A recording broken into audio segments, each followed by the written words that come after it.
গতকাল সদ্য বৌভাত গেছে তৃষিতার। এই বাড়িতে আজই তার প্রথম দিন।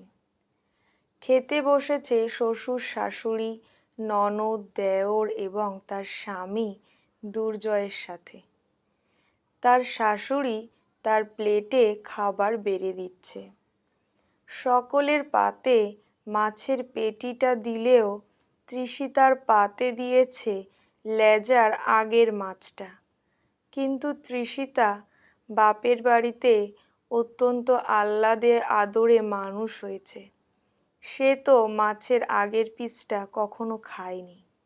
সে হয়তো এর কাঁটা বেছে খেতে পারবে কি না তাও সে জানে না। এমন সময় তার স্বামী হঠাৎই নিজের ভাগের মাছটা তার মায়ের পাতে তুলে দিল। তার মা বলল, কেন রে বড় খোকা, তুই আমার পাতে মাছ তুলছিস কেন? না মা, সব দিনই তো তুমি লেজার আগের মাছটা, ছোট মাছ, খারাপ জিনিসগুলোই খাও।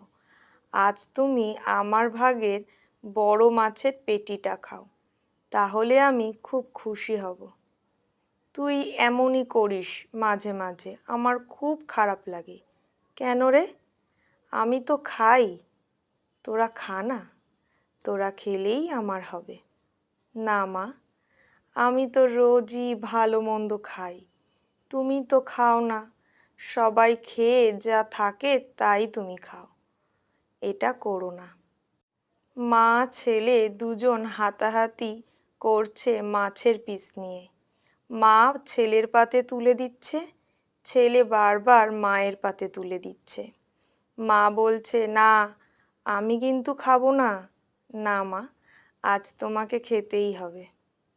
যা বড় খোকা, তুই যা করিস না, ভালো লাগে না। এই কথা বলে একটু মৃদু হাসল তৃষিতার শাশুড়ি। মনটা তার আনন্দে ভরে উঠল। বড় ছেলে দুর্জয় বলল, মা, আমি আজ তোমার পাতে মাছের পেটিটা তুলে দিলাম, যাতে ভবিষ্যতে আমার সন্তানও নির্দ্বিধায় তার মায়ের পাতে ভালো মাছের পিসটা, ভালো মাংসের পিসটা তুলে দিতে পারে। নয়তো সারা জীবন মাছের ছোট টুকরো, মাংসের সলিড পিস খেয়েই মায়েদের জীবন চলে যায়। তৃষিতার শাশুড়ি তখন বুঝতে পারলেন যে তিনি কি করেছেন।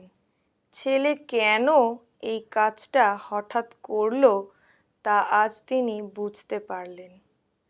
সে তো তৃষিতার পাতে লেজার আগের মাছটাই দিয়েছে। তড়িঘড়ি তৃষিতার শাশুড়ি তার নিজের প্লেটের মাছের পেটিটা তৃষিতার পাতে তুলে দিতে গেল। তৃষিতা বলল, না মা, আজ তুমিই খাও। তুমি খেলে তবেই নতুন সমাজ শিখবে যে মায়েদেরও ভালো খাবার অধিকার আছে। মায়েরা নিজেদের সবটুকু ত্যাগ করে শুধু সন্তানদের জন্য, কিন্তু সেই মায়েদের ভালো রাখার দায়িত্ব সন্তানদের নিতে হয়। আজ এই মাছটা না হয় তুমিই খাও। আমার ভুল হয়েছে তৃষিতা, আমি বুঝতে পারিনি। সবার মতো তুমিও যে আমার সন্তান সম, আমি তাই আজ এত বড় ভুলটা করে ফেললাম। ভাগ্যিস বড় খোকা আমায় চোখে আঙ্গুল দিয়ে দেখিয়ে দিল। ওরা যদি পেটি ছাড়া খেতে না পারে, তুমিই বা কি করে খাবে? আমি তো সে কথা বুঝিনি। আমার শাশুড়ি বরাবরই আমাদের প্লেটে মাছের ছোট পিস, মাংসের ছোট পিসটা দিয়ে এসেছে। তাই আমিও ভেবেছি বাড়ির বউদের, মায়েদের বুঝি এটাই পাওনা। তাদেরও যে কিছু ভালো পাওনা আছে সেটা আমি বুঝিনি। আমাকে ক্ষমা করো তৃষিতা। না মা, ঠিক আছে, আজ আমি এটা দিয়েই খেতে পারবো। আজ মাছের পেটিটা আপনি খেলে আমিও ভীষণ খুশি হব। কাল থেকে আর তোমার জন্য ভুল হবে না তৃষিতা।